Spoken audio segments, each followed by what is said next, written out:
And so realized that they were kind of spread out into other classrooms. And then... Did that cause concern for you? Tell me about that. I mean, you just worry. And I mean, I know that they were all in a classroom, but not knowing where or who they were with was concerning because they weren't with me. So what did you do? We sat there for a little bit, and you could see we just kind of waited and tried to keep the kids calm. So we'd gone into a second grade classroom, and a few of them were struggling to stay quiet. And what's the idea of staying quiet?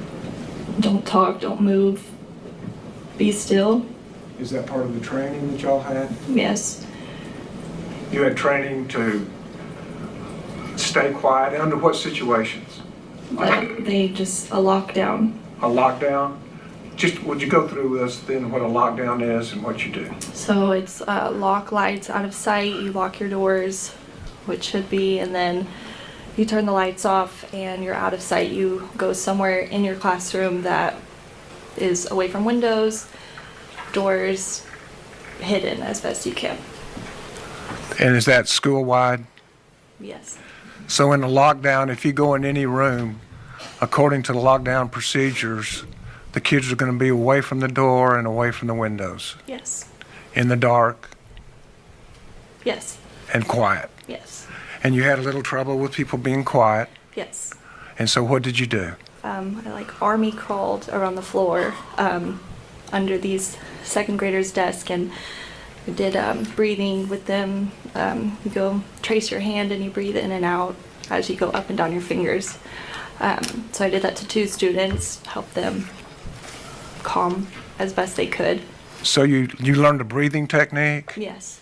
To calm kids in stressful I situations? mean, it's just a normal, I guess, teaching special ed, you learn, I guess, little tricks to help with anxiety and things like that. Did it work? Yes. How quickly? I couldn't give you an exact time. Okay.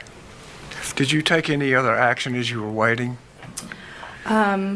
Yes, at one point the teacher, and I don't know her name, I feel so horrible, but I don't know her name. She had brought me a pair of scissors, and then there was another teacher in there. I don't know if I'm allowed to say her name. She also, we kind of like got together and just kind of came up with a plan. What was the plan? Do what we had to do, defend, keep quiet, wait until somebody came to get us. And what were the scissors for?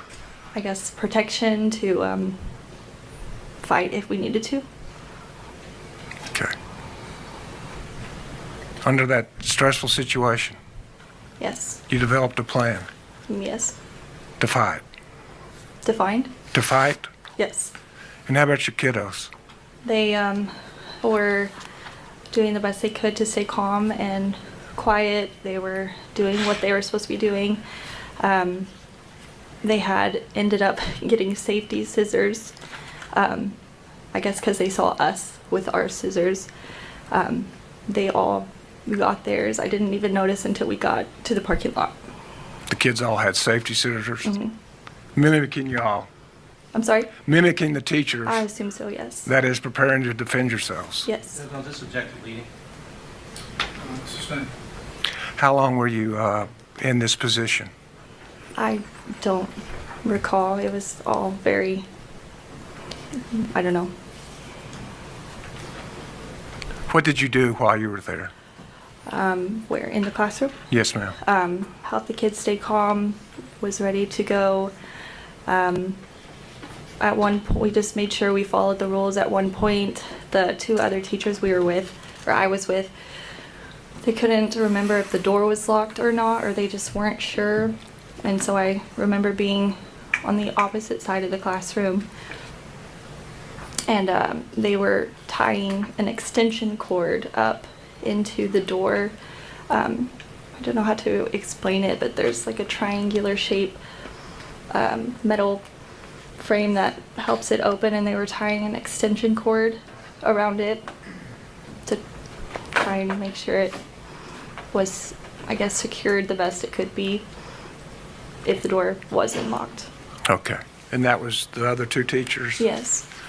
At some point, you were relieved or you evacuated, is that Yes. correct? Tell us about that.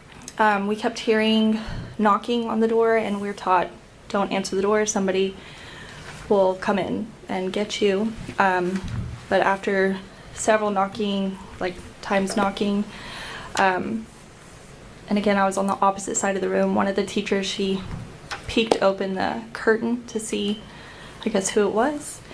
And it was law enforcement.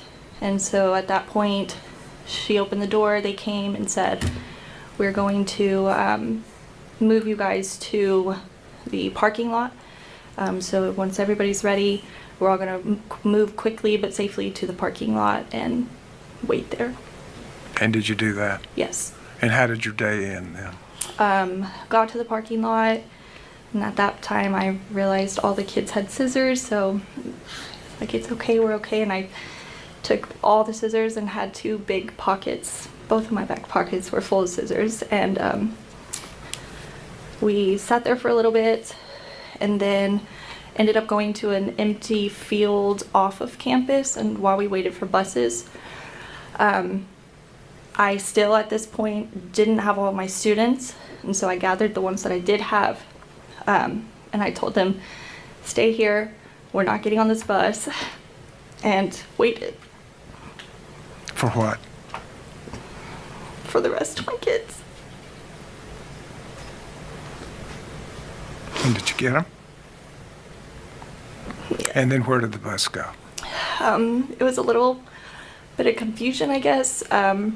We went to the high school, or we were supposed to go to the high school, and then on the way there, the bus driver was just kind of going in circles, and then we were told that the high school was on lockdown, so we wouldn't be going there, and then we ended up going to the Civic Center.